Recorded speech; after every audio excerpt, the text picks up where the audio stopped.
दोस्तों, सर पहले तो आप सबको एक सूचना देनी है कि अब हमारी सेक्टर 22D में एक सेक्टर 22D वेलफेयर एसोसिएशन बन चुकी है, जो कि ये है सेक्टर 22D वेलफेयर एसोसिएशन।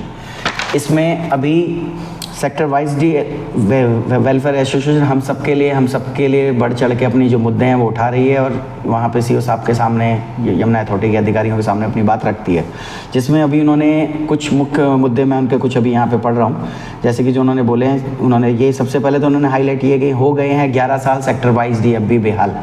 उसके बाद उन्होंने कुछ मुख्य मुद्दों पर जो पॉइंट आउट करा था, जैसे कि सबसे पहले बिजली की समस्या में क्या दिक्कत आ रही है कि यहाँ पे सेक्टर 22D में भी अगर कोई भी फॉल्ट होता है तो उसको प्राधिकरण और सेक्टर 22D के अथॉरिटी के बीच में वहाँ के जो लोग हैं पिसके रह गए हैं। कोई फॉल्ट होता है वहाँ पे यूपीपीसीएल वाले बोलते हैं कि प्राधिकरण सही करेगा, प्राधिकरण बोलता है कि यूपीपीसीएल सही करेगा। प्राधिकरण का कहना है कि 2020 में उन्होंने यूपीपीसीएल को हैंडओवर कर दिया है, मगर यूपीपीसीएल का कहना है कि खाली हैंडओवर कागजी में हुआ है, जैसे प्रॉपर फिजिकल हैंडओवर होता है वो हुआ ही नहीं गई है। तो ये एक बहुत ही बड़ी समस्या है जो वहाँ के लोग इस चीज़ को फेस कर रहे हैं। इसके लिए वो आवाज़ बढ़ चढ़ के उठा रहे हैं कि जल्द से जल्द इस तरीके के बीच का उच्च अधिकारियों के बीच में यूपीपीसीएल और प्राधिकरण के लोगों के बीच में बैठ के इस चीज़ का समाधान किया जाए। दूसरा पॉइंट है पानी की समस्या। पानी की समस्या इस प्रकार है कि वहाँ पे लाइट अक्सर जाती रहती है और वहाँ पे जो पानी का मोटर है, जब लाइट जाती है तो टाइम पे पानी नहीं चलता, या फिर पानी मान लो मोटर सही भी रहती है तो कई बार लाइट रहती भी है तो मोटर फूक जाती है। मोटर फूक में रिपेयरिंग होने जाती है तो एक दो दिन मोटर रिपेयरिंग में लग जाते हैं। कई बार तो ऐसा है कि एक दो दिन में पानी नहीं आ पाता। तो इन सब चीज़ों का समाधान के लिए संस्था एसोसिएशन आप सबके साथ मिलजुल के काफ़ी एक्टिवली काम कर रही है और उम्मीद है कि जल्द से जल्द इन सारी चीज़ों पे हम निजात पा लेंगे।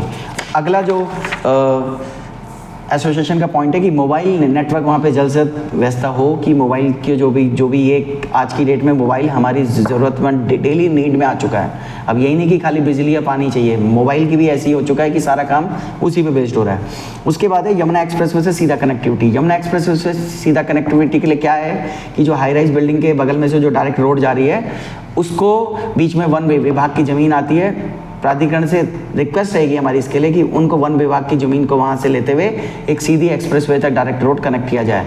वन विभाग को उसके बदले में कहीं और कोई और जगह दी जाए, क्योंकि इस तरीके से आसपास के सेक्टरों का काफ़ी विकास हो चुका है मगर सेक्टर 22D का विकास नहीं हो पा रहा, क्योंकि अभी भी लोगों को बहुत घूम फिर के वहाँ आना पड़ रहा है। तो इसके लिए हम प्राधिकरण से गुजारिश करेंगे, रिक्वेस्ट करेंगे कि प्लीज़ इस चीज़ में जल्द से जल्द कोई उच्च कदम उठाया जाए। सीपेज की समस्या, वहाँ पे अफोर्डेबल LIG MIG फ्लैट्स में सीपेज की बहुत ज़्यादा समस्या है। जो पानी के पाइपलाइन है वो बहुत ही निम्न स्तर के यूज़ किए गए हैं, जिससे कि वहाँ पे पानी का बहुत ही ज़्यादा सीपेज की इश्यूज़ होता है। तो उन पाइपलाइंस को चेंज किया जाए और उचित प्रबंध वहाँ पे किया जाए कि ये सारी चीज़ें अभी भी अगर वहाँ पे प्रॉपर मोटर नहीं प्रेशर नहीं खोला जाता, अगर प्रेशर खोल दिया जाए तो सारे पाइप पड़ जाएंगे।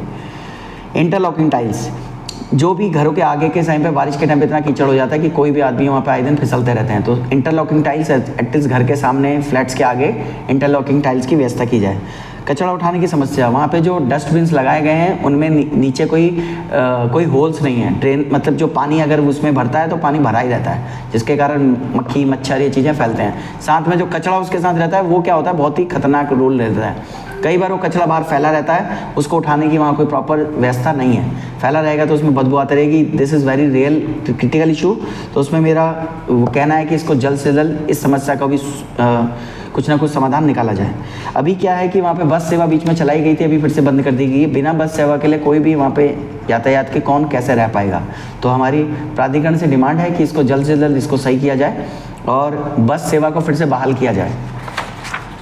MIG फ्लैट्स में जो MIG फ्लैट्स हैं बड़े वाले, उन पे अक्सर लिफ्ट्स की इश्यूज़ रहता है। लिफ्ट्स अक्सर ख़राब रहती हैं, कई बार उनको रिपेयर करा जाता है, फिर से कुछ समय बाद वही हालत में आ जाती हैं। इनका भी कोई परमानेंट समाधान निकाला जाए जिससे कि बार बार ये समस्या ना आए। सेक्टर 22D को जोड़ने के लिए सर्विस रोड्स हैं, उनमें बहुत ज़्यादा ख़राब हो चुकी हैं, तो उनको प्रॉपर तरीके से सर्विस रोड्स को रिपेयर किया जाए। स्ट्रीट लाइट्स जो लगाई गई हैं अक्सर ख़राब रहती हैं, फिर कंप्लेन की जाती है, फिर वो बड़ी मुश्किल से सही हो पाती हैं। किसी का भी कहना है कि जो उनके वहाँ जो अंदर वाला जो लाइट की सप्लाई वाला है वो खेतों में है, तो कोई ना कोई वहाँ पे उसमें कर देता है और उसमें प्रॉब्लम्स रहती हैं। तो अब मेरा इससे प्राधिकरण को रिक्वेस्ट रहेगी कि कृपया करके इस पर ध्यान देके देखें कि ऐसा क्यों बार बार हो रहा है और बार बार ये ख़राब हो जाती हैं। ये भी एक सोच का विषय है। ठीक है, पुलिस स्टेशन होना चाहिए, स्कूल होना चाहिए, जो हमारी बेसिक नीड्स हैं। पहले तो हम वही करेंगे कि हमारी जो शुरुआत वाले पॉइंट्स हैं वो ख़त्म किया जाए, फिर इन पॉइंट्स पे भी फोकस किया जाए जो कि बाद में हमें ये भी चाहिए होंगे।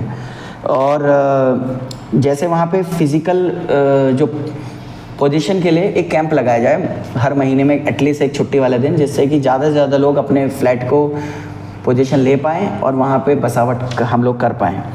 प्रवेश द्वार पर सुरक्षा गार्ड नहीं होते। अभी जो गेट था एक बच्चे के ऊपर गिरा है और उसको काफ़ी क्षतिग्रस्त हुआ है, काफ़ी चोटिल हुआ है बच्चा। तो इस तरीके का काम ना किया जाए कि कोई किसी का नुकसान हो उस तरीके से।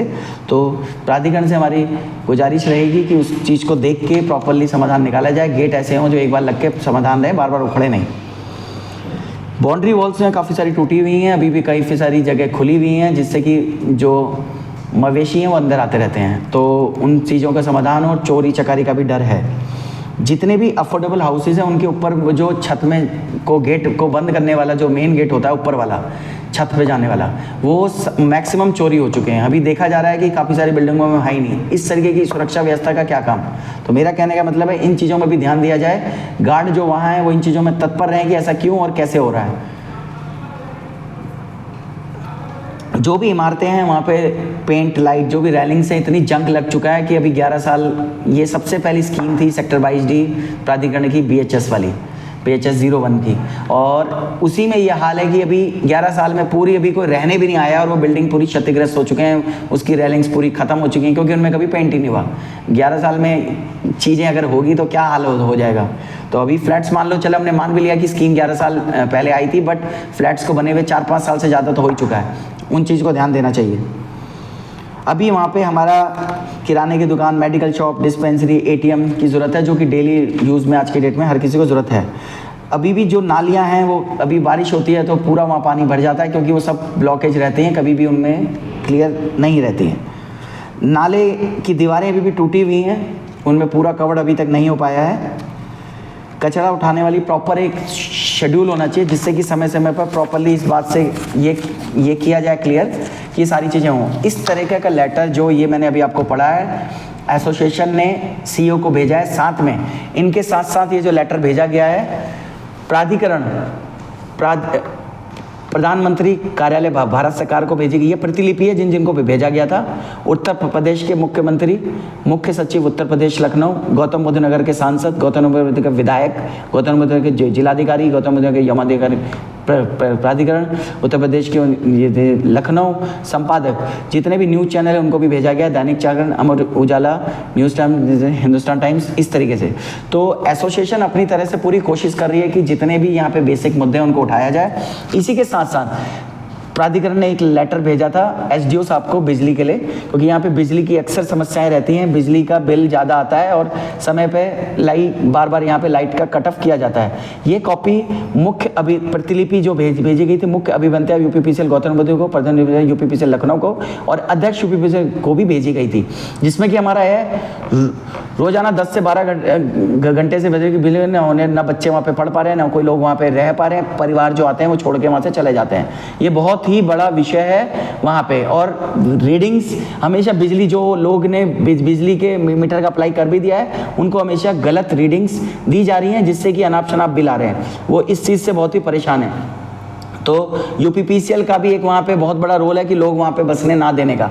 उसके बाद जो साथ में जो लेटर भेजा गया था, एक पुलिस आयुक्त को भेजा गया था कार्यालय को कि अपने सेक्टर 22D में गश्त बढ़ाने के लिए, कि वहाँ पे रात के समय भी गश्त, क्योंकि वहाँ पे लगभग 8000 फ्लैट्स हैं। अगर वही लोग सुरक्षित नहीं हैं, चोरियाँ हो रही हैं, कभी उनसे छीना झपटी हो जाती है तो क्या फ़ायदा।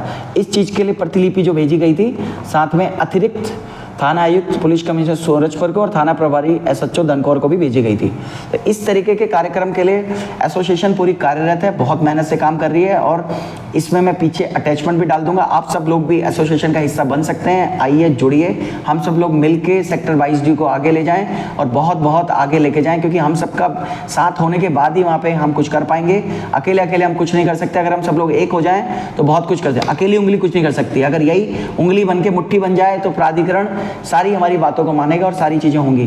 तो आप सबसे उम्मीद करूंगा अधिक से अधिक इस एसोसिएशन से जुड़ें और एसोसिएशन को ताकत प्रदान करें। धन्यवाद।